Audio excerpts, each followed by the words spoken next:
Welcome back. You're back to Mastering CISSP lecture series. So we want to have a look at the important terms related to security risk management. First thing is an asset. Anything that provides an value to the individual or the organization, for the society, to the government, like whatever it is, it's actually called as an asset. Now, what is a vulnerability? Vulnerability is a weakness. Okay, weakness from the information technology perspective or the information security perspective could be on the civil infrastructure, could be on the IT infrastructure, could be with the people, could be the supplier. In fact, if you remember the discussion that we actually had for the availability, I said the availability is something that you can address when you prepare yourself for loss of the building, loss of IT, loss of personnel, loss of supplier, and loss of access to the building. Okay. Now, all these things will have the vulnerability. They have the vulnerability, and that means you need to address them basically. Okay, so what could be the vulnerability related to the civil infrastructure? Construct your building with a good material, construction material, so that it's strong enough and the good fire rating. Okay, and we need to have a safeguard and a countermeasure. I will come to that later. So the civil infrastructure, the construction material, the combustible substances that you're actually going to make use of, try to avoid them as much as possible. Fire retardant upholsteries, fire retardant curtains, tables, carpets, etc. Make use of as much as possible, or the fire retardant material, so that you don't have a problem with related to the fire. Water is different. Wind is also different. Okay, if you're going to be on a building tall enough, it's very breezy, you can actually feel the shake of the room. I had actually felt it when I was working for my organization in the UK. Okay, vulnerability, this is with relate to the civil infrastructure. What could be the vulnerability with respect to the IT infrastructure? It could be with respect to the hardware, or it could be with respect to the software. With respect to the hardware, due to the aging of the hardware, or the mean time to fail, or mean time between failures, okay, we need to take care of that. So that's why the hardwares are replaced before they actually fail within 5 years. So that's a global standard. But I had seen people using it for 10, 15 years also, surprisingly. But exceptions are not always the examples. So this on the hardware. And what about the software? Okay, so operating system weaknesses, network weaknesses. In fact, the OSI layer is actually called as a vulnerability stack. All 7 layers of the OSI, okay, they're all vulnerable. Okay, vulnerabilities are there. We need to take care of the vulnerabilities, and we need to have a workaround. Okay, so that we need to have a solution, or the workaround at least, to ensure that the vulnerabilities don't cause an impact. Okay, so vulnerability is a weakness. We discussed about the OSI layer, operating system, and the application layer vulnerabilities, because the 7th layer of the OSI is anyway the application layer vulnerabilities, and the layer 8 is the human layer. Most vulnerable layer in the complete security chain is the human layer.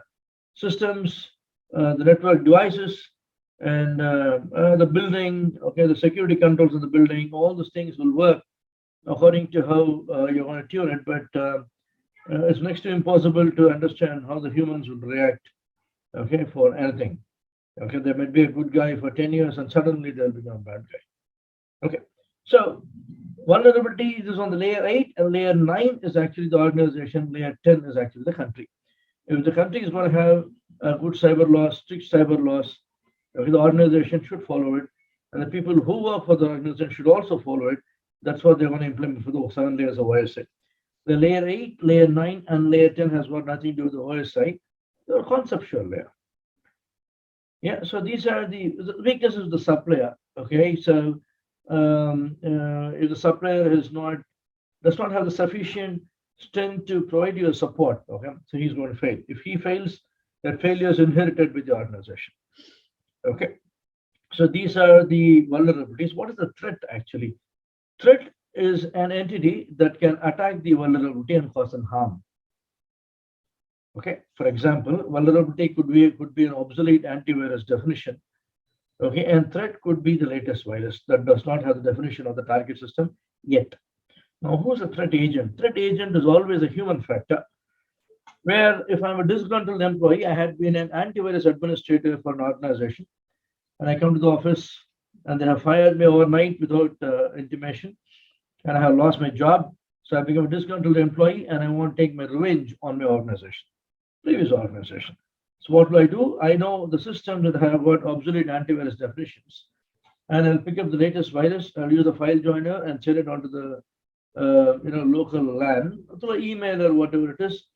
An attractive name for the attachment, excellent job opportunities in UK, 750 pounds a day, okay, 6 months rolling contract, blah, blah, blah. Okay, and the residence in London is borne by the organization, and the insurance is borne by the organization. You want to pick up and drop one luxury car, organization owned. If I'm going to have a PDF like this, and nobody will think twice before opening it. They open it, and they have obsolete antivirus definition, and the virus is going to get installed on the system. Because I'm a disgruntled employee, I'm a threat agent, and the threat that I'm actually introducing onto the system, onto the company, is the latest virus, and the vulnerability. Okay, is the obsolete antivirus definitions. Now, next term is risk. The risk is it's a measure of uncertainty, and risk in this particular context has got a negative consequences. Risk, according to ISO 31K, can also be a positive risk, but we are not discussing about that here. We are discussing about security. Okay, so risk is equal to threat multiplied by the vulnerability, multiplied by the impact, multiplied by the probability. Now, for example, if my organization is going to have obsolete, okay, the latest antivirus definition applied on all the system, the new viruses cannot attack me. Okay, brush aside the zero-day attack, but if they're all signature-based, the new viruses cannot attack me because I have all my systems patched with the latest antivirus signature. Yeah. Now, scenario 2, where vulnerability exists. Okay, so the vulnerability does not exist. Okay, I have a first scenario, I have a threat, there's no vulnerability, and second scenario, there's no threat, but I have vulnerability. Usually, vulnerabilities always exist until I find them. Yeah, so there's a vulnerability, but there's no threat that can attack the vulnerability and cause an impact. Okay, so this is scenario 2. Sometimes people say there's something of the Patch Tuesday, wherein the Microsoft announces the vulnerability or the patch details.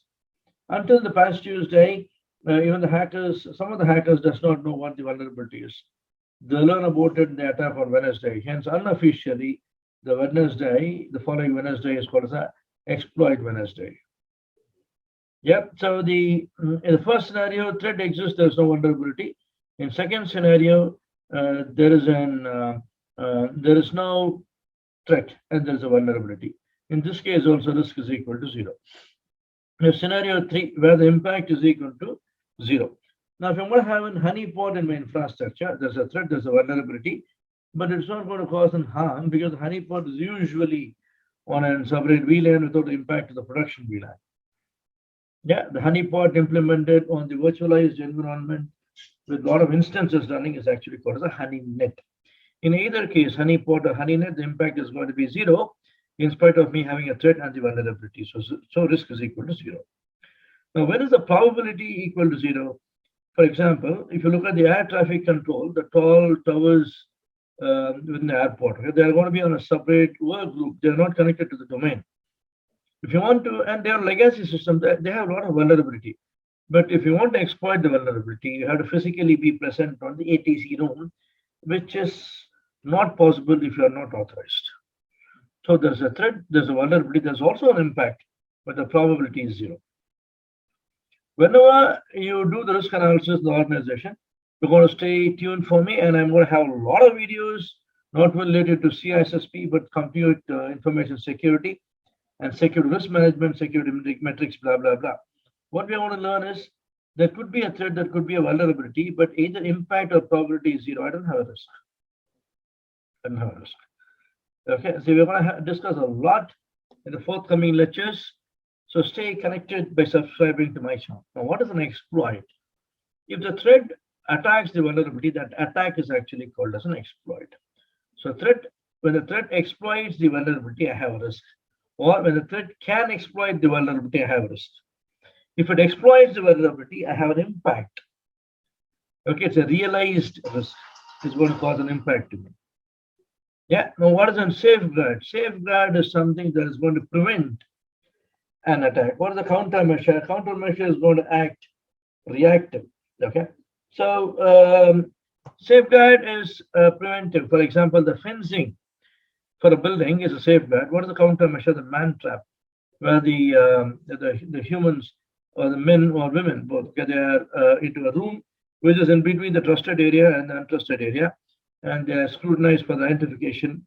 If the security guard is trusted, okay, or if the security guard is going to trust you, and he is going to allow you to get on the other side or the trusted area, okay, otherwise no. Okay, this is on the safeguard and the countermeasure. Safeguard is going to defend, and countermeasure is going to act against a realized threat. Okay, so we know what an asset is, we know what a vulnerability is, we know what a threat agent is, we know what a risk is, we know what an exploitation is. Okay, in fact, the most popular tool for the exploitation or testing is called Metasploit. Yeah, so you will also have a lot of videos related to Metasploit on this particular channel. So we know what a safeguard is, we know what a countermeasure is. Stay connected for qualitative and quantitative risk analysis. Cheers.